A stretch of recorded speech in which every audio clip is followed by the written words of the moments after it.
There we are. Hey, everybody, welcome to the UGA Sports Live Signing Day Spectacular Reaction Show.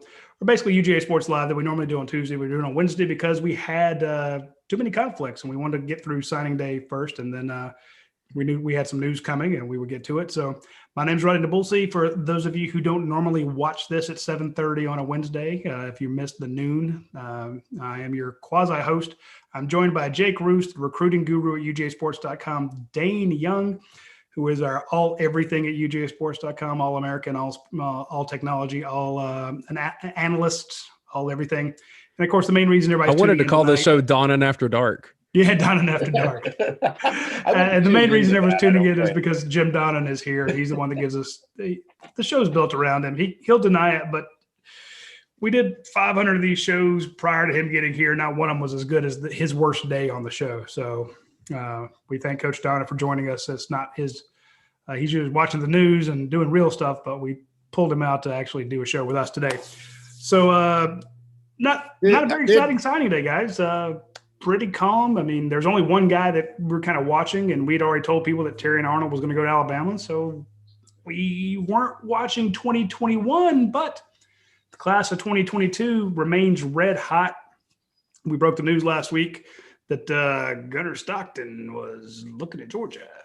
Dun, dun, dun. Georgia gets him. And now all of a sudden, Jake, the Dogs added a bear today. Yeah, no kidding. And go watch the tape on this guy and tell me that you don't understand why his nickname's Bear. A true dancing bear, 6'4", 320 pounds. What I love about this kid, and he said, Tre Scott pointed this out as well, the bend on this guy. And that's not something you typically think about with a dude of this size. You think about him just kind of Hulk strength, kind of powering his way through. He's a guy who can get around the guard. He can get around the center, and get back in there and disrupt the play. And I think that that's a huge piece of his game. So huge pickup for Georgia, Keithian Alexander in the 2022 class. You got to give him a lot of props too, pulling this kid out of Denton, Texas. Not exactly the easiest recruiting ground. And I'm not saying, listen, I have cautioned people. I said this today. You're going to have to fight to keep this kid. I mean, there's just no doubt about it. Texas A&M really, really likes this kid, and we're thought to be the leaders in his recruitment kind of throughout this. So, watch for them. LSU's involved. Miami is involved. They all like him. I mean, it's a who's who kind of deal, but Trent Smallwood with some great scoop over on the board at UGAsports.com comes out and says, look, this kid has been spending time with his family in the state of Georgia. He's obviously camped at Georgia back in 2019, had a chance to meet with those guys then, and that's when they got this big impression, kind of formed this bond. Overall, he said it was what made him feel most comfortable, and I think that, listen, it's like I said, I'm not guaranteeing anybody sticks, but you've got a lot better shot if a guy's already in the boat, right? So I think that it's a huge commitment for Georgia. They'll have to continue to work it, but this 2022 class shaping up to be freakish, no question about it, especially on that defensive side of the ball. And offense just started rolling. Hey, Coach, you have Bear Alexander, 5-star committed now. Georgia already picked up Tyree West, another 5-star. I guess we have him listed as defensive tackle, but Jake, is he more defensive end, that 6'4", 265? No. Oh, Tyree? Yeah. West is probably a little bit closer to that. Now, he's got the room to fill out. I think that he's kind of playing in a little bit closer to that David Marshall frame that we've seen in the past. Not exactly going to dominate in the way that like a Jordan Davis would, but, a guy who can bend the edge a little bit, use his power and his size very much. Coach, I want to bring that up because Georgia with 2 5-star defensive tackles. We talked numerous times about the offensive line that Georgia has gotten, the 5 stars, top guys have gotten there. Kirby Smart today said it's still a line of scrimmage league. And he made reference to the fact that a lot of people say it's an elite skill players league, or elite skill players game. Has the game changed, or is it still a line of scrimmage conference? Well, I think if you look at Ole Miss, got all the wide receivers, tight ends, quarterbacks, but when it gets down to stopping somebody, they can't stop anybody. They couldn't stop him when Luke was there, and I think he doesn't get enough credit for the offense that he left and the players he left Lane. I think Lane's doing a good job, but their offense was not that much more prevalent this year than it was last year. But these guys are really important to any program, and I think the fact we could go into Texas and get this kid, as you mentioned. But I will ask all of you a question. Where did Sark coach last year? That was Alabama. Yeah. Where is he coaching this year? Texas. So you think he's going to go in there and not use some of Nick's techniques? I mean, it's going to be tough now. You got Jimbo Fisher and Sark in Texas now. You're not going to see Alabama pulling out 4 out of the top 6 players like they did last year with Herman. I think Sark was hired there to go in and he can coach offense, but he's coached under Pete Carroll, a master recruiter, a master guy that knows how to use the alumni, and Nick Saban. So I think anybody in Texas is going to be tough to pull out of there. But I was impressed with Bear, just like watching the tape on him. I heard about him last week, and I watched some, and he can really move his feet. And, it's going to be impressive if we can all of a sudden talk about guys like Carter. I know last year at this time when we had signing day, that was the one guy I said it's going to be a difference maker. And not because I said it, but you saw what he's able to do. The same thing with Marshall the year before. 44. I can't remember his last name all the time. What's 44? Walker.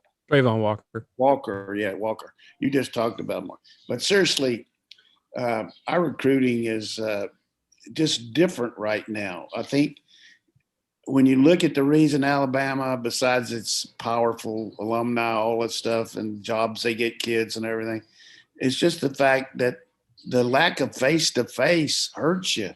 Yeah. You got a charismatic leader in Kirby Smart that just turns on those parents, the coaches, everything. He's been a year without it, being in face-to-face with anybody. And I think if you look at Nick, I mean, you look at all the trophies and all the championships, he just has a lure to him right now. It's kind of like investing in a blue chip stock. I mean, you don't want to put your money in a bank that hadn't paid dividends. The same thing with Nick. I mean, that's what happened this year. And they got all the resources. They got everything with all those analysts and Zoom meetings and all. They did a great job. We did a good job with it too, and no question. But we lost some guys head to head on them, particularly in our state. Ferguson, is that the kid? I mean, I thought we'd get him, great lineman. And we lost some kids that Coley was in on. Dallas Turner. We had Dallas Turner. I mean, he was coming here. James Williams. And isn't that right? Yeah, James Williams. He went to Alabama, and of all places. So there's a lot of reasons for everything, but I feel good about our class this year, and I feel good about our class of 2022. And I really feel good about 5 or 6 players that are here right now working out on campus. And that's what I'm going to talk about right now for just a second. I got to start out with the big guy, Mims. Just makes my mouth water into a waterfall thinking about him. And then you got Green, a shutdown type corner. You got Vandergriff, 5-star quarterback that's just going to be better and better every day he's out there working. You've got Bowers, unbelievable speed for a tight end. It can be a hybrid guy. Munden, really impressive. Munden just, wow. I mean, on the hoof. And I haven't been over there much, but I'm just giving you a little bit of a thing. At 7:30, I wouldn't give you at 12 o'clock in the daytime. So I just feel good about that. And I had one more I was going to mention. I'm going to have to look at my notes, and it really chaps my ass that I got to look at my notes, but I got some. I usually like to remember stuff, but I wrote these guys down. Oh, this guy here is a working Jesse. Chambliss is just a weight room wonder. He works out like crazy. He's the first guy in line in the drills, and he's just going to be an overachiever type guy that doesn't need to overachieve. I mean, he just plays up to his max on every play out there. I watched him on tape the same way. Those 6 guys just jump out at you. Of course, we got other guys here too. First thing people will say, well, how about this guy? But I'm just those are 6 guys that are going to help our team pretty quickly, very quickly, in my opinion. Dane, when I look at the fact that Georgia has 14 guys already on campus, yes, they 16. didn't sign one today, but Don't we have 16? Excuse me, 16. Come on, 16 guys Rodney, on campus. 7:30. You got to give your A game. Hey, People haven't even looked at this show before. He's been into the nip already. That's what Hey, he got long all day. Just he's get off got all the, those medals behind him like he won them instead of his son. Hey, my son went. Hey, it says Nabulsi on it, don't it? Hey, he won them. Okay, go ahead. It's for the Klan.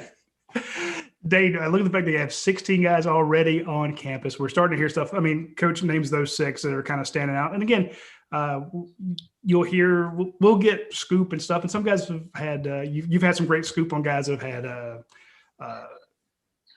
procedures done, you know, and we've heard.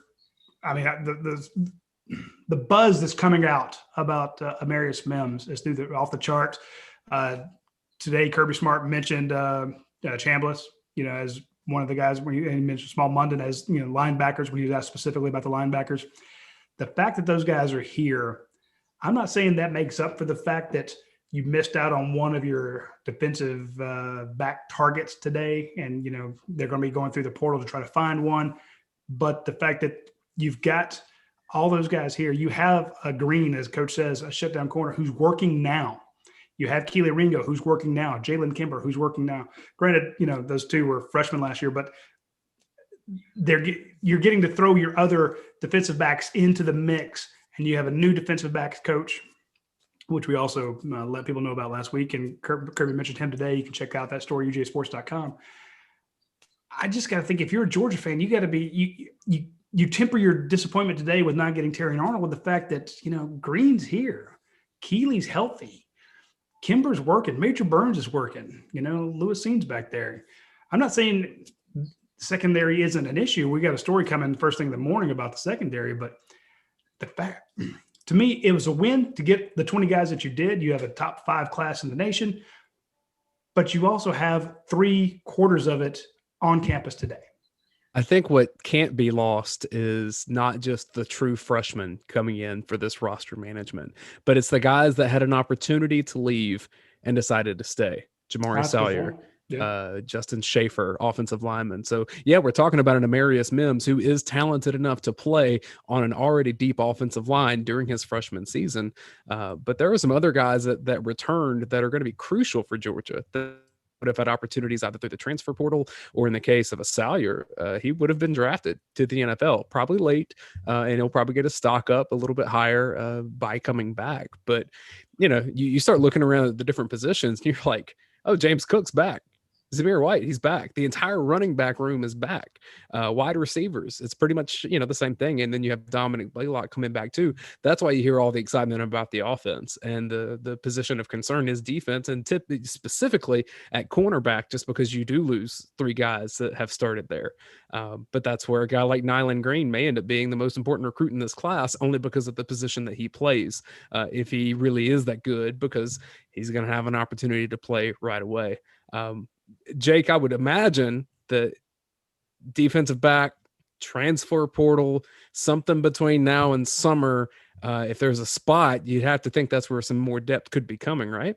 Yeah, I think that, you know, the way I see it, Georgia's got about 3 spots left in this class. And I know that people are going to be saying, well, what the hell? Alabama takes 28. Listen, I don't know how they do that. I'm not here to explain it. I can't figure it out myself. But I'll tell you this. I think Georgia's got 3 spots left. And I look for them to spend on best available player, obviously. I think that that's first concern always. But it would not surprise me to see all 3 of those spots go to defensive backs. I think that they want to create competition. They want to bring people in who have experience. And I think it's really a situation where, you know, they've had great success in the portal. They've taken guys out of there and really had successful careers out of them and helped a lot. So I think that you're kind of in line to see that once again. And don't Let me discount that bring there out could be one somebody point on the here, Dave. roster that could flip over. We saw that with Mark Webb early in his career, where he was a wide receiver and then joined that defensive back crew. Hold on. I'm deferring to the coach here. That was good what you just said, Dane. I just want to bring out a couple things here because I got 10 more minutes before I got to go to bed. We had some guys playing corner last year that were rated pretty highly, no question about it. And the guy that was our fourth corner went to the Senior Bowl and was chosen the best corner there. I mean that's pretty impressive. Based on Daniels for the week, was picked the best corner there. That's impressive. That's actually voted on by the wide receivers. Right. So that's pretty good. Shows the kind of coaching they got, shows you the talent. And it helped himself in the draft, and everybody's raising hell because he didn't play in the game and all. And I hate he didn't too, but realistically, the guy helped himself, and it was a good move. And he did a lot for Georgia. He got hurt some and wasn't able to play as much this year. But then, I think one question you talk about Alabama, the thing they got is they got kids that come out of the womb there wanting to go to Alabama or Auburn. And if they get a chance to go there, they're going to go any way they can. If that means they got the blue shirt, which that means the first semester, they wait until school starts or practice starts, and then they get counted as a scholarship and they get counted forward, okay? Or they wait a semester and they're a gray shirt and they get counted forward. That's how every year they get 25, 26, 27 guys that end up going there. I wish I could say they're cheating about that, but they're not. They got guys that want to go there and pay their own way if they have to. But usually that doesn't happen. But anybody in Alabama that's on their list there might not practice this summer. He might just wait until June, to July or August when they start. So that answers that question. But I think for sure what we're going to see this spring, hopefully, is a very competitive spring. Our corners are going to get a good work against some really good defensive backs, just like our offensive line got to work last year against good pass rushers and got better against the Largy and all those guys. So, I know that Coach Smart has his team built in 2021, to me, a lot better talent-wise than it was in 2016 or 17. Sure. No question there. I mean, I know a lot of people are disappointed in the number 5 recruiting class, but you did just sign back-to-back number 1 classes, 3 number 1s in a row. And if the way you're looking at 2022, you're kind of back to being number 1 again. So let me just point this out, because you bring out a lot of people saying they're disappointed.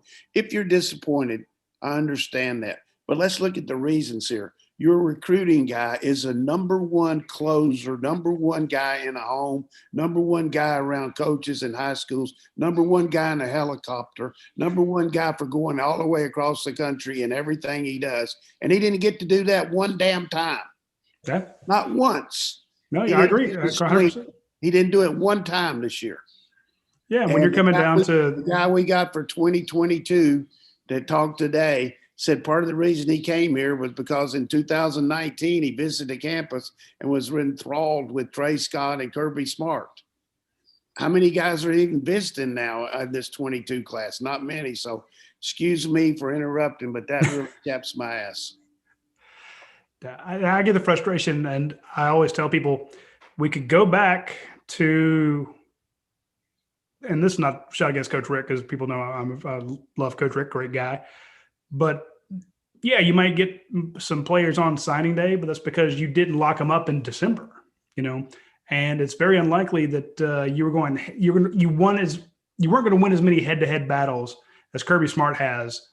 Kirby Smart versus Nick Saban, he's won a lot of them. That's why he had the number 1 class back-to-back years. And you look in that 2022 class, there's already some head-to-head battles in there that these kids have an offer from Alabama, they got an offer from Georgia, and they're coming to Georgia. For now, I mean, it's tough. And when you take away all that in-person meeting and all the on-campus visits, and you go to the kids and say, hey, where do you want to go? A lot of them are like, I can't see anything, but I know I'll be okay at Alabama. And they picked them. So it's I get it. It's what you want to do. But Georgia is the up and comer. Georgia's these kids have faith in it. You can see that in the 2022 class. And, you picked up a guy who could be a 5-star last week in Gunnar Stockton. You picked up another 5-star today in Bear Alexander. You got Tyree West, another 5-star.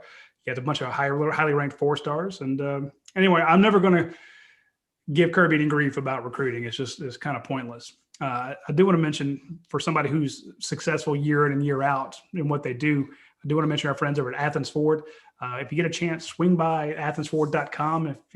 Can't go out there tonight. They're probably getting ready to close up shop, but you can go right now to their website. If you go, you'll see a $250 off little window that'll pop up. Just for going to the website, they're going to give you $250 off of any vehicle you buy. So you can't beat that. Of course, if you're a first responder or a vet or a recent graduate or student, they have $500 off coupons there for you to fill out, and they'll take care of you because they know that they want to show their appreciation for our vets, and they know that the students need help. So hit them up online. You can see all their new cars, all the used cars. They have financing specials on some of the new vehicles that are 0% financing for qualified buyers for 60 months on some of their vehicles. You can't miss that. If you need work done on your vehicle, you need oil changed, you need something looked at, you can actually schedule it. When you're put in your vehicle, what time you want it done, exactly what you want done. It'll tell you what it costs. It's a fantastic service that they do at Athens Ford for getting any work done on your vehicle. And they have the nice Broncos out there. Now, they don't have a ton of them. They get them in and they're sold pretty quickly, but keep checking. I know that Chris has one coming in for himself, but if you want to see the new Ford Bronco, head out to Athens Ford, check it out. And of course, everything you get out there has a lifetime powertrain warranty on it. So get out there and get the Bronco before Roddy comes and breathes all over it. These handprints and breath marks all over. Sir, please, we're going to have to call the authorities. Damn restraining orders. Somebody, Coach mentioned it, and he talked about this with Barry Alexander, and I think that one of the storylines that needs not be forgotten here, and a guy that deserves immense credit, not only in the 2020 cycle, but definitely heading into 2022. Tre Scott is emerging as one of the elite recruiters in college football. I don't think there's any way you can question that at this point. What he's been able to do and what it took was, I think what people needed all along, which was he had to take a guy, he had to go find a guy, and he had to develop a guy. And he's done that with several guys. But Jordan Davis, obviously, I think is the one who comes to mind for most people. He's the guy who's kind of led the way there. But for Georgia, that's so huge to go ahead and be adding a guy who's, Coach mentioned an up and comer. This kind of being Georgia being the up and coming team. You've got coaches that are rising to that occasion as well. And I think that Tre Scott deserves all the credit in the world. Marlon Dean, I think is a good player. I think they may have taken a little bit of a flyer on him, maybe not the biggest need that they had right away. But look, if you look at Jonathan Jefferson, I think people feel good about what he's going to be able to bring. Tyrion Ingram-Dawkins is a guy that if I'm Clemson, I'm probably looking back on and saying, damn, that we maybe should have made a little stronger run at that. I know South Carolina's wishing that they had him or anyone else at this point. But I think that, you look ahead to this 2022 class, the two highest rated guys are Tre Scott led prospects. Outside of that, you're looking at, Darius Smith. He's a guy 6'6", 225. Does he stay in that range, or does he kind of end up playing a jack, playing a little bit with his hand in the ground? Remains to be seen. But this is a young guy who came in, and I forget who the kid was. I think it was Dawkins. He said, people didn't, he told me the story, and don't quote me on the guy necessarily, but he said, people told me, Tre Scott told me that when I came here, people didn't believe I was ready for this job. They didn't think that I was qualified for it. They didn't think that I could recruit at this level. They didn't think that I could develop at this level. He came in with that chip on his shoulder, and I think he deserves all the kudos in the world for what he's done. And as much as this may have been a quiet signing day, I think that you have to look toward that 2022 pickup and say, you've got a guy who's really emerging on your staff as one of the elite recruiters in his conference and around the nation. That's a great point. I look at the fact Tre Scott was also the reason that Mason Smith almost picked Georgia. And again, if you had a normal year where Mason Smith could have visited, 3-4 times, taken an official visit, maybe you were able to pull the number one player in the nation. And again, I know people say, well, you didn't get him. It's binary, yes or no. Well, I think Kirby Smart made a great point today when he was asked on the Rivals. We had an exclusive interview with him when he talked to Mike Farrell today. Check that out at UGASports.com. It's a wide-ranging interview, and he was asked about national titles. What does it take to win there? You replaced a coach that was getting 10 wins a year, and you got to take Georgia to the next step. How do you get there? And Kirby Smart said you need at bats. You need to be in it. You need to get into the playoffs so that you have a chance. If you're not in the playoffs, then you don't get that at bat. Eventually, when you get up there and you get your at bat, you're going to hit a home run. You're going to hit your double. You're going to hit your triple. And he's right. You got to be in it to win it. And I say the same thing when it comes to recruiting. Yes, people are, we didn't get Terry Arnold. Yeah, that stinks. But you were one of two teams. You didn't get Mason Smith. Well, you were one of two teams. You did get Tyree West. You did get Gunnar Stockton. You were two teams. It was you and Auburn. You got him. You wanted Bear Alexander. It's Georgia and Texas A&M. You got him. You're still going to have to fight for him. But a lot of times you get those because you're in it. People sometimes focus on the ones you didn't get, not the ones you did. How many people thought Nyland Green was going to Clemson? A lot of them didn't. So I think that that same mentality where like you say, Tre Scott has put Georgia into these kids' mind. Come play for me. I will develop you. You've seen what I've done with these other guys, and I think that he has taken Georgia from, Coach, you pointed out numerous times the dearth of big defensive tackles that Georgia's had drafted. And I think that Tre Scott has really helped turn that around. Tre's a good technique coach. He's got a lot of energy. Kirby brought him in here and developed him in our system. He had to learn it. He was the only guy here that didn't know the Alabama system and the numbering system, all that stuff, because they all came, Tucker and Schumann and all those guys, and he had to learn it, and he's done a good job with it. The other thing that we need to point out today is we had a couple coaches had the opportunities to go other places, and they stayed here. Dan Lanning certainly was well chronicled, talked to LSU, talked to Texas, Oregon, reached out about him. He didn't actually do much with any of these schools, but Kirby realizes the benefit of keeping him here. Schumann had some overtures too, I've heard, and certainly Dale McGee, one of the killer recruiting guys in the whole country. People don't realize how many guys he recruits that aren't running backs. He's a lead guy down in Columbus on that kid we're going after that could be coming our way pretty quick. What's his name? The Dane? Michael Jake. Michael Williams. Williams, yeah. And he was the same thing on Fields, the same thing on Gilbert. He just unbelievable recruiter, and Kirby realizes that, and Auburn started flip-flopping around with him, and before they could do anything, Kirby sealed him up like he should have, and I give Kirby a lot of credit for that. And guys should be rewarded if they're doing a good job. Dale, assistant head coach there for a couple of years, really did a good job behind the scenes when we had a lot of issues last year, the issues that confronted every team in America. You saw that in early August around the country, all these teams registering to vote, doing all these things, helping these kids. Dale McGee, Brian Gant, all these guys just did a tremendous job with our team, along with Coach Smart, who reached out to a lot of different people to make sure you didn't see much about the unrest that Georgia had from anybody. And part of that was because of the behind the scenes work that our coaches did, talking to our players and making sure that their voice was heard. So, but I think it's good that you can keep your staff intact when you got some really good coaches. You can always lose coaches, and everybody talks about Nick losing coaches, and he did lose a lot of coaches. No question about it. But Charles Huff got a head coaching job at Marshall. Sarkisian got a head job at Texas, and Flood went as his assistant head coach. Banks got $1 million to be the special teams coach at Texas. You can't blame him for that. So he's lost some good coaches, but fortunately for us, we were able to keep ours. And we lost Warren as a defensive coordinator. If you're going to lose a guy, more power to him. And we got an outstanding young coach, and this guy from West Virginia, who I think will be a big plus for us.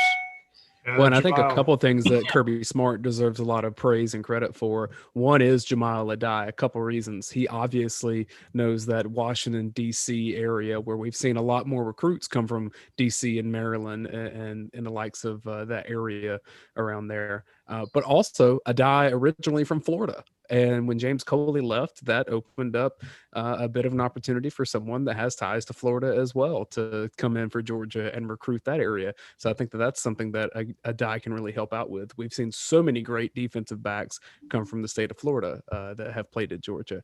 The other thing is coaches always tell players you have to adapt to your circumstances. Well, when COVID hit and it stopped all the traveling, Kirby Smart looks around and he says, the state of Georgia, these kids are going to want to stay home.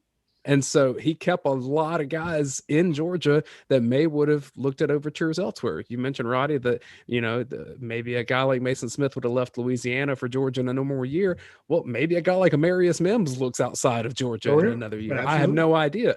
But the fact that Georgia got him and that Georgia got another 5-star quarterback in Brock Vandegrift, I mean, it just sets the foundation for years to come. That's a great point. And I think I want to elucidate on that. Just the fact that Mims didn't go visit Oklahoma. He didn't go to Southern Cal. You know what I'm saying?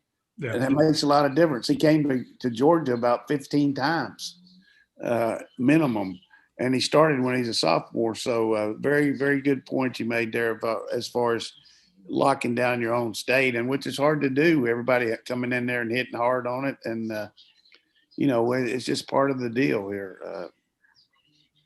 I want to go over some of those coaches. Dan Lanning now is up to a mere $1.7 million a year. That makes him one of the highest paid. Still $800,000 less than Tucker was making. Catch up to me soon. So 1.7 million. He's making 1.25 now. Remember, I'm sure Texas probably offered him 2+ or probably in that range. Just the rumor. It's what they were paying their last guy. So just an idea that this is Kirby Smart recruiting his coaches to keep him here. Dan Lanning, I think Dan Lanning is 1 or 2 years away from being a head coach somewhere. And the fact that you got him here is a big deal. Might still be this year. Very true. Yeah. There's still coaching searches going on. UCF. Yeah. It would not surprise me if UCF made a hard run at him. I remember Memphis wanted him last year. So Dell McGee is going from $625,000 to $800,000. So, if you tell me that Dell's making $800,000 a year, I'm like worth every penny because the way he recruits and the way he coaches. And again, that is a guy who has James Cook and Zamir White coming back. He has Kendall Milton and Kenny McIntosh lined up, ready to go, and Asian Edwards, yeah. And Coach, you're right. You said, hey, he recruits more than his position. But damn, when he recruits his position, there's no screwing around with Del McGee. So that is a guy who it's worth it. And it's good to see Todd Hartley get the raise that he's very deserving. Todd, all these guys are. But I mean, you look at what the university's making out of football and all that. But I can say this about recruiting here. I don't know how many people are watching this show that are salesmen or whatever they do, but you got the right head coach here at the University of Georgia. You can go out and recruit anybody. You can go to McDonald's or Hardee's or any fast food guy and get a drive-through guy and tell him you work for the University of Georgia and Kirby Smart's the head coach. That you're gonna be a good recruiter. Come on. Very, very true. I mean, every Vince Dooley's a good recruiter. Ray Goff is a good recruiter. I was a pretty good recruiter. Coach Rick. Yeah. I mean, come on. It's just the University of Georgia the brand, man. It's the But brand. at the same time, you also, I mean, you got to be elite because there's some other brands that are out there very good. And I think that's what you have in Kirby Smart. I think you have an elite recruiter who surrounded himself with some damn good You look recruiters. at all those championships that Nick's has in recruiting, like you said, 7 out of 11 years. Yeah. And 3 of them when Kirby wasn't there. Kirby was, so 7. Now this is the 8th one. Kirby was there for 7 of them helping him. He was recruiting Alvin Kamara. He was recruiting those guys. He's a good. He killed it in Alabama on those. Look at those defensive players he recruited. Now, I can tell you, being out of the track meet over in Jefferson, when Kirby Smart would show up, how those kids are not supposed to be over there talking to him, but the whisper started. And Mike Bobo's in the stands, and Mike's like, "Hey, you don't see me here." And I'm like, "I don't see you, Mike," But they're watching these kids run, and I'm over by the tents, and they're like, "Hey, Kirby's here. Kirby's here." The guys are talking to him. I remember seeing Demetrius Robertson watch him, and Tyler Simmons watch him. And I remember talking to Alvin Kamara about him, before Alvin. I remember when Kamara committed to Georgia, was committed to Alabama, he was the 4th running back they took in that class. And everyone's like, "Why would you go there to be number 4?" Well, Alvin knew he wasn't number 4. He thought he's number 1. The other 3 just committed earlier, and he's killing it for the Saints now. Point being, Kirby was a thorn in the side when he was over there. Now he's a thorn in Alabama's side. He didn't win one today, but he's won plenty more. Butch Jones did a great job with Alvin up at Tennessee. Really utilized him. I thought he really kept him fresh for the Saints. That's for sure. Yeah, Brick by brick. champions of life. Yeah. Won to Arkansas State. The Saints can appreciate that. One thing you can't appreciate is our friends over Your Pie. If you are trying to, let's say you're trying to eat healthier and you think you can't have pizza, I will tell you to please think again. Rethink your preconceived notions. They have a bunch of the healthy choices made very easy over at Your Pie. You can get vegan, you can get vegetarian, keto, gluten-free, low carb, low cal, plant-based, whatever dietary, I won't say restriction, dietary requirement you may have. You can get that fulfilled at Your Pie with their custom pizzas, with their custom pasta, with their salads, with their sandwiches. Just swing by any of the Your Pie locations and you can get the low carb pizza, the one with the cauliflower crust. You can get the gluten-free. You can get the plant-based. You're like, "Hey, I want one, but I want that meat substitute." You can get that at the Your Pie locations. They have tons of locations all over the nation. So when you get a chance, swing out to Your Pie and check them out. Drew and Natalie French, also good recruiters. They recruit great people to start their franchises, and they make sure that these people are smart and not going to have a bad business. There won't be anybody out there giving you bad customer service. They're going to have great customer service when you go out there. And it's a Wednesday night. If you want to have a nice, go out and have a nice dinner, swing out by your local Your Pie. This weekend, if you're going to be watching the Super Bowl, I would probably recommend going out and checking out our friends at Academia Brewing Company. They have a ton of new beers out there. You got to go try them. A bunch of fancy drinks. They're having a starting, what is it, February 13th. Academia is going to begin their weekly brunch menu on Saturdays and Sundays from 10 to 1. A lot of nice Bloody Marys out there, handcrafted drinks, biscuits, egg scramble bowls, all sorts of neat things. So when you get a chance on the weekend, starting February 13th, right before Valentine's Day, on Saturdays and Sundays, you can go by our friends at Academia Brewing Company, try new beers, watch the Super Bowl out there, watch all sorts of sporting events, Georgia games, watch Georgia basketball games. Shout out to Tom Crean for winning over Auburn the other day. And you can watch those games up there, have all these great beers. And then on Saturday and Sunday, if you want to go by for brunch from 10 to 1, do that at Academia Brewing Company. Hey, Roddy, don't you also want to talk about the former SEC head coach, 2-time SEC head coach that is officially part of the Georgia staff? That is old news. Will Muschamp has been in Athens for 17 years as an analyst. Now, it was good that Kirby Smart mentioned confirmed our reporting from much earlier in the month where we said Will Muschamp was on staff as an analyst. And there was some back and forth as to whether or not he was officially on staff or officially. But look, we reported it a month ago that he was on staff, and Kirby Smart confirmed it today. And so I know a lot of people go, well, he didn't have much luck against Clemson. But and Coach, I'm going to go to you on this. If I'm Kirby Smart and I've faced, I got Will Muschamp in my office. I'm like, look, we faced you when you were at Florida, and we faced you when you were at South Carolina.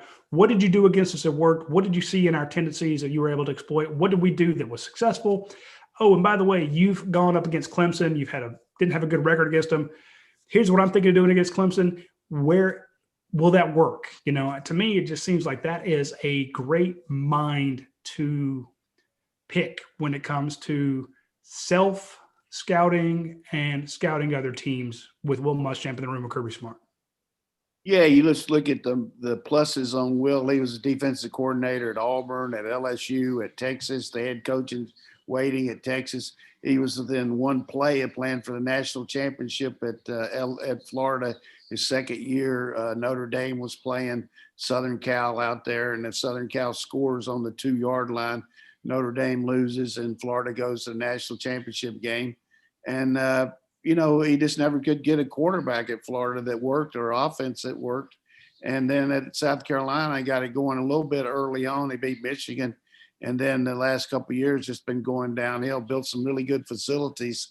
But I think the point that you made is you got a guy that you can bounce things off and talk to him about. And it was kind of like when I was not coaching anymore and I would go out and do a game for ESPN, these coaches would come up to me and ask me, hey, during practice, anything you see and stuff like that. And of course I would never say anything unless they asked me, but sometimes I'd say, hey, have you ever thought about doing it like this? Or I think to myself, I wish I'd have done it like that when I was coaching. But, the whole point is you share things, and Kirby is good about listening to other people about things like this. We had Jay Johnson here, who was an outstanding offensive coach working with Chaney and those guys as a behind the scenes guy. We had Tyson Summers doing the same thing, who was a head coach at Georgia Southern. So I think it's just an inordinate amount of information that you can go back and forth. And certainly from a Clemson perspective, you got a guy that, like I used to say I've said on this show, when I used to coach at Georgia, we did something on Florida every day. We worked at Georgia, whether it's in the summer or whatever. We had some kind of deal to try to beat Florida. We were talking about it. And I'm sure he did the same thing with Clemson in South Carolina. You got that number one rival you got to beat. So he's going to have some good tendencies on Clemson.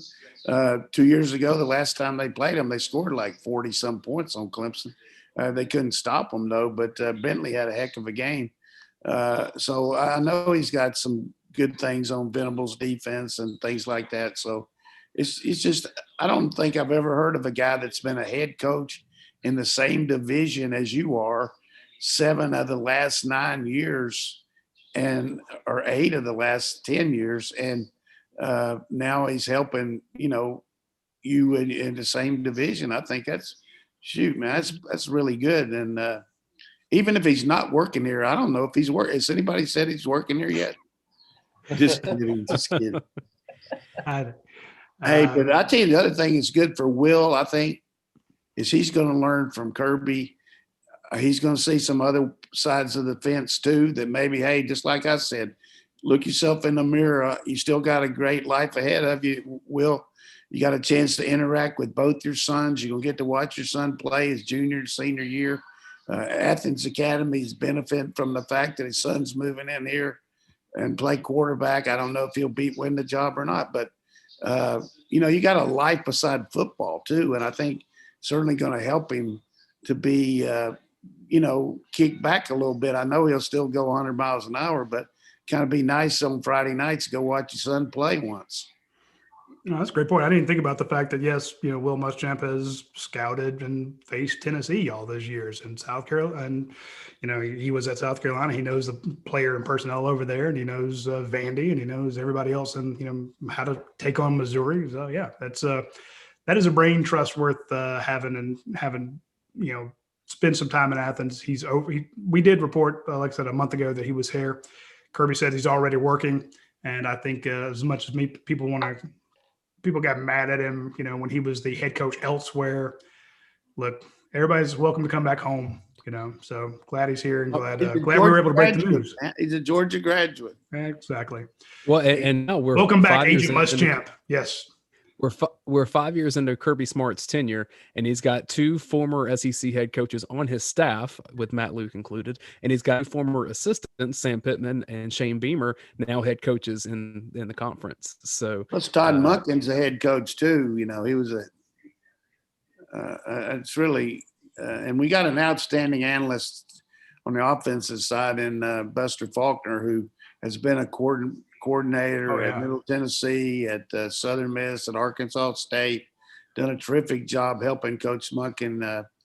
We don't hear a lot about, and this is not a rah-rah show. I know I've given a lot. Well, I got some rah-rah news for you, Coach. What is it? I'm just saying. No, this is just a friend of mine telling me that JT Daniels been telling people his knee feels great.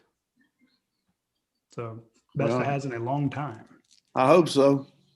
I can't wait till spring, baby. Spring's coming. So I didn't mean that anyway, but it's definitely been a hindrance for him. Yeah, I feel bad for him. And he's going to have to feel really good. He's going to have to be James Brown good on September, whatever day it is, when he plays the Clemson Tigers. Because I can tell you this: Clemson ain't Mississippi State. Clemson ain't Missouri. Clemson ain't Cincinnati. No. Clemson. Who was the other team he played against? South Carolina. But he's going to have a lot better supporting cast, and he's going to have 4 games under his belt plus spring practice, all of fall camp.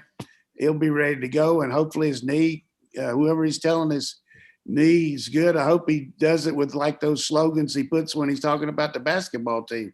He used a bad language on that. I didn't like that, JT. Something that started with an M and then ended in something else. I hope it doesn't feel like that good. No, it apparently feels really good. So that's probably, it says that's a big plus for a guy that's you saw his mobility limited, but he's going to be.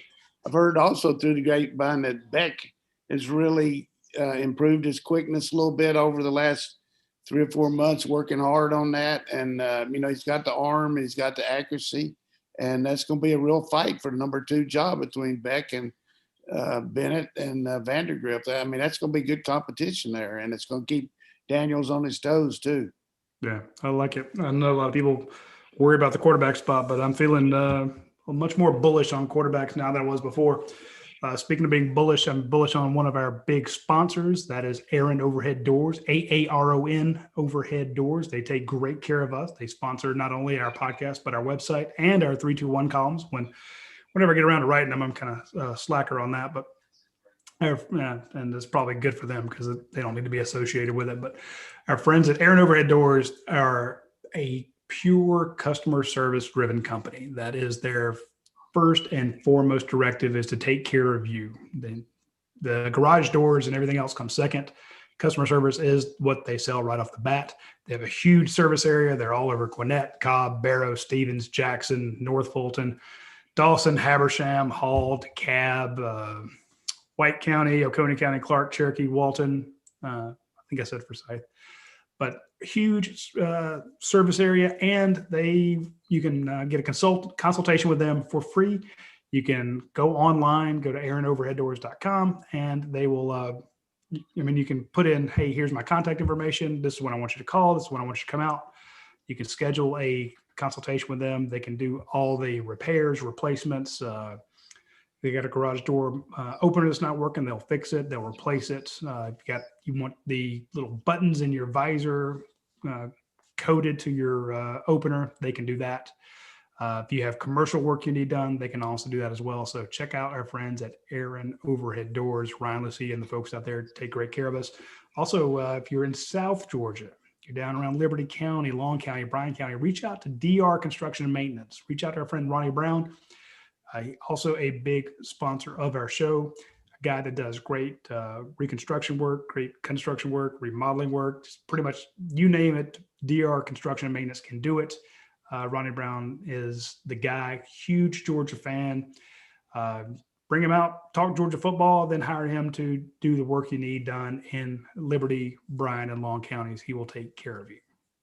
You know, one of the exciting things of signing day was seeing where some of the former Georgia players ended up. So seeing Matt Landers go to Toledo, hope he does well there. Hope we get to see him on some Tuesday night action. That'd be kind of fun. Yes. But what I learned was this is how you do the transfer portal. Hugh Nelson, who was a walk-on, just a reserve guy, used his practice tape at Georgia and is now playing for University of Hawaii.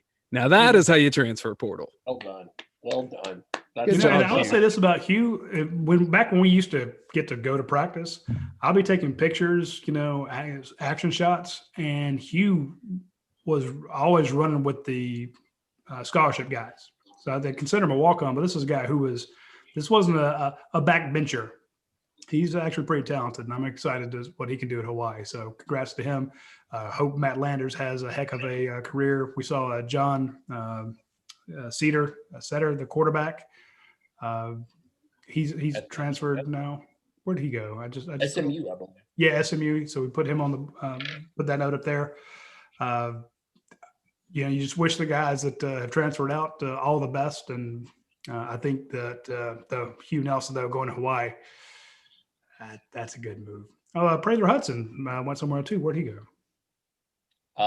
Where did Prather go? That's a good question. Dane, you forgot as well. Let's ask Jason Butt. Illinois. He went to Illinois to be with Bielema. That's awesome. So, congrats to those. And again, does Prather like to drink beer? I don't know. Bielema. Coach Bielema have a few for him. Yeah. Seriously. I will say the Prather's folks are fantastic. I've been talking too much here. No. Hey, Jake, hit us up with some questions in our last 10 minutes or so. All right. Yeah. We got a couple today. I think people kind of I feel good about this because I feel like we amply prepared people for what was going to happen on signing day. So we didn't get a lot of signing day questions necessarily. But I like this question. Shownuff 253 says, at this point, who's the most dynamic offensive skill player in the 2022 class that UGA has a legit chance of signing?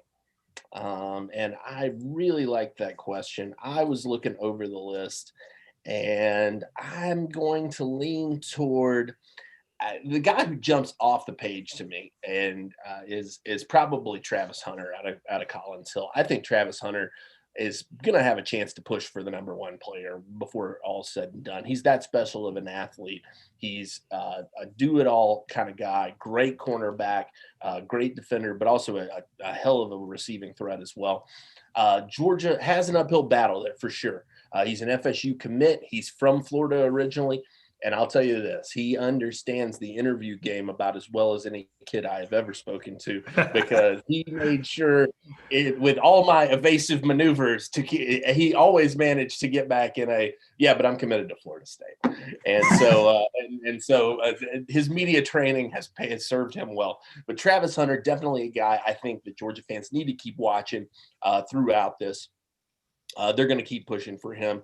I think the other guy who really comes to mind too, and go check out the article we did this past weekend on, how does this addition of Gunnar Stockton sort of change things for the wide receivers and tight ends moving forward.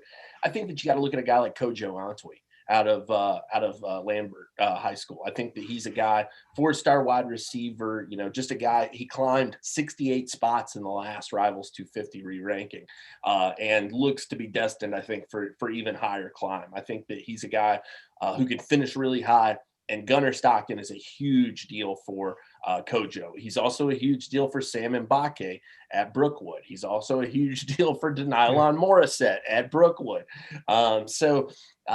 This was a pickup, I think, that had as much to do with recruiting as it did with what Gunner brings to the table. I think that you've got a chance at some legit playmakers in this 2022 class. I think that you're going to have to credit not only Kirby Smart and Todd Monken and Cortez Hankton for what happens, but hats off to Gunner Stockton as well. I think Georgia fans will owe him a big pat on the back before this 2022 class is all said and done. Hey, and look for these guys too, and tell us about them here real quickly, because I did a little homework here on the running backs for 2022. Branson Robinson, Emmanuel Henderson, Jordan James, and Katron Allen.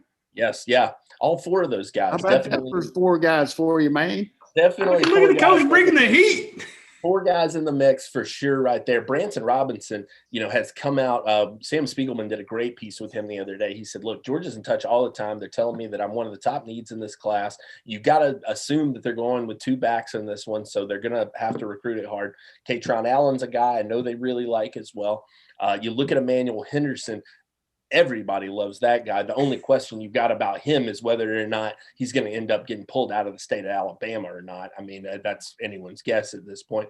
And then Jordan James, yeah, definitely a guy up in Oakland, Tennessee, right outside in Murfreesboro. I think a guy who, has been on that radar for some time now. So a lot of opportunity here. And I think what's interesting as well is that hopefully, fingers crossed, camps will start to open back up over the course of the summer. And, we'll start to have some more of these showcases and be able to get out and see some of these guys. Because I think that there's still a ton of untapped talent. We're kind of riding off of what we already knew.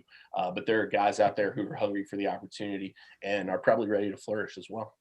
Hey, we got an agent up in Murfreesboro who can hook us up there. There you go. Coach, this one from Riser, you mentioned some of those early enrollees who've opened your eyes. He said, any upperclassmen that you've heard might be stepping it up as vocal leaders, or some guys who might need to do that, in fact? I don't know about vocal leaders, but I'm going to give you two words here. Quay Walker. The guy is a stallion-looking kid, and he really played good at the end of the year last year. Yeah, he did. I think he took advantage of Monty being hurt. And I just really think that he's going to be a dynamo. We're going to have him on one side, and, he's just going to be a thick guy that can play in space too and not have to sub for him, play on third down. And you've got him at 17 in there. He and the Kobe Dean side by side. That's the whole group. Going to be strong. Not bad. This one also for you, Coach. As local leaders, though.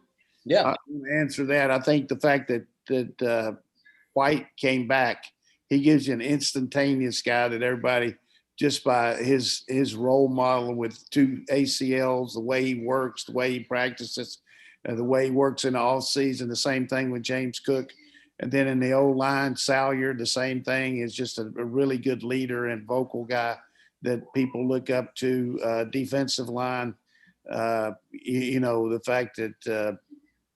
The one guy decided to come back. It was Wyatt. Devontae Wyatt came back for an extra year. Leader too. So we're going to have some guys kind of like 17 coming back, like Chubb and Michelle and guys like that. I think that really helps you starting here in the off-season program. And they've started, 4 days a week. They lift and they do some running and speed training and things like that. And then they're going to keep building up till right before they break for spring break and then come back to spring practice. So just hopefully as normal a year as we can have, go on into spring practice, having G-Day game and all that stuff. The other thing that's worked out pretty well in this virtual world we live in is academically. We had a great semester when you look at the grades that our kids had, and we didn't lose anybody academically. Just really a tremendous year under adversity that these kids were able to hang in there like they did. No doubt. Agreed. Kirby Smart did confirm that G-Day we reported it on the 18th. We reported it a few weeks ago that April 17th will be G-Day. So we have a G Day, and then the March 16th will be the first day of spring camp. They've got their dates logged. They've got their dates set. So hopefully about 6 weeks from now, we will be watching our first maybe day of spring camp. That's why I'm excited about the JT Daniels news. If he's feeling good now, that'll be a great time for him to get out there. We'll get to see some of these early enrollees, these 16 early enrollees out there running around, and the seniors who have come back. I think, I think your comparison, Coach, to 2017 is big. The guys that came back that year, the seniors that led that team, were invaluable, changed the whole outcome of that season, and you hope that it lines up. And I think that's our last show, didn't we? I don't think we talked about the schedule that came out, the SEC schedule for Georgia. That's a good-looking schedule. I mean, you got Clemson, and then you should be favored from there on out. This is I don't want to say ideal schedule, but it's a damn good one. So I think Georgia. Another important calendar note. There's no spring break this semester. So that's something university did when it came to COVID. So what they're doing is they're sprinkling these university holidays, I guess you can say, or it's like a break day. So I think 2 weeks from today, there's no class. That's one of the days that would have been for spring break. So they're doing that, I think, 5 different times throughout the semester. That could be important for the football team to practice. Yeah, they won't be going to all points south and all that stuff like that.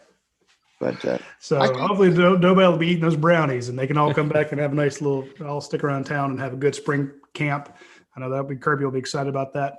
I'm excited about the fact that after this show ends, we're wrapping up here. We got a call-in show.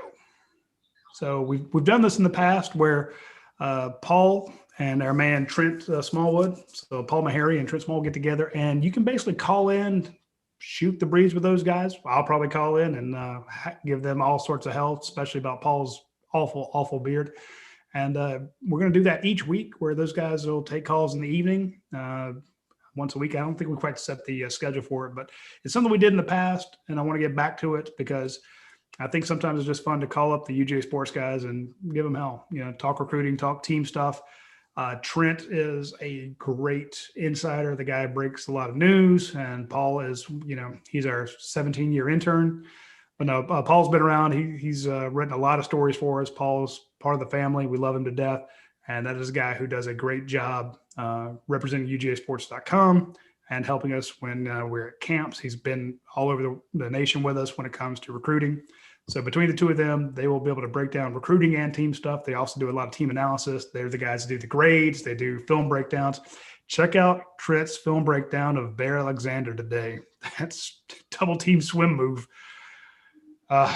Tre Scott probably, again, just thanking his lucky stars that kid has said yes today. And again, that's why you fight to keep him. Any other questions before we take off, Jake? No, I think that's it for this week. But did want to say thanks to everybody for tuning in to our signing day coverage, both in December and today, as it were, and following along over at the Vault. I guess right now we're as far away from signing day as we're going to be all year. So it's a unique time, but it doesn't even get the transfer portal. I know. Now I'm looking forward, like I said, to camps getting started back up. So are we ranked number 1 for 22 right now? Georgia is currently ranked for 2022, I believe, second. And I believe that's strictly second currently, only to Ohio State. With 10 commits, 3 5-stars currently. So that's got them over the hump. But Georgia, as they have often been, right in the hunt of it when you're talking about average star ratings. So 4.13 for Georgia, 4.2 for Oklahoma, or 4.2 for Ohio State, 4.25 for Oklahoma. So yeah, they got more commits than Georgia does, and when you count the top 20 commits when you do your rankings. No doubt. Yeah. So, and happy belated birthday, Coach Donnan. Yeah. Thanks. Look at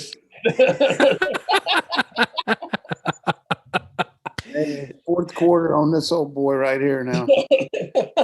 Man, I love the highlight reel that Patrick Garvin put together. That was really fun to see. Yeah, it was nice of Patrick get some of that stuff out there. I appreciate him. He's always good about that. And, it's just enjoy having a chance to be on this show with you guys and talk about Georgia. I think sometimes, somebody sent me a deal where they thought that I helped Pruitt get the Tennessee job. Are you shitting me? Do you really think that Phil Fulmer took him because I said I recommended him?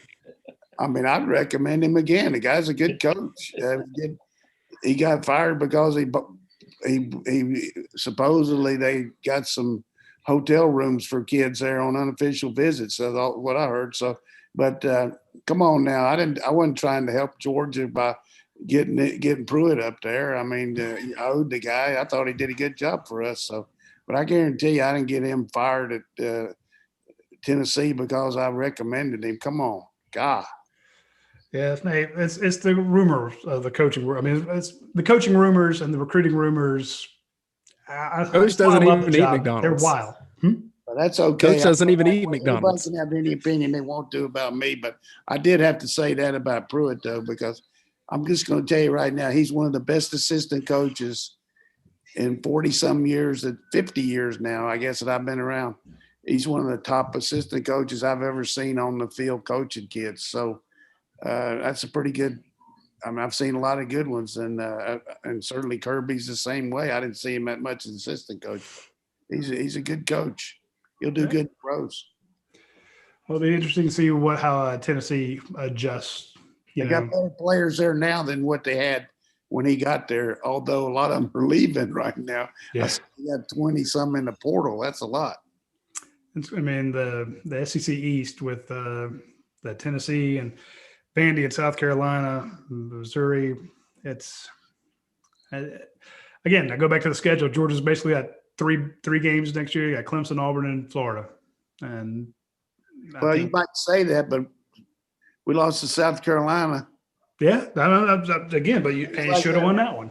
Too many things up in the air, but no, I'm not saying they're going to win those all. I'm just saying the ones that I consider to be that season, the 2021 I'd say season lines up pretty well. Tougher than Auburn this year myself.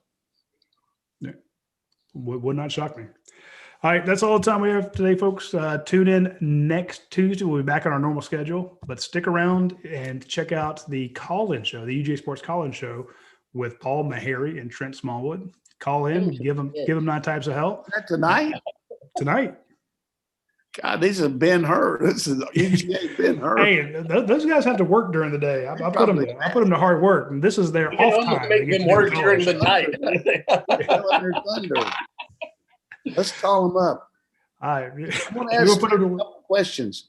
I'm going to get a film breakdown from Trent. What do you do if they come out and trips him and then shift to empty and then motion? Break that down for me, Trent. Hey, put them on the horns. Yeah. You know what you call it when you put them up on the whiteboard? No, I think he does a good job. I just thought I'd ask him a question there. No, I say, hey, put him on the spot. Let's see what he can do. That's good. Well, we'll have him up there, and different UGA staffers, UGA sports guys will call in and give him brief. But go ahead and tune into those, and I appreciate everybody.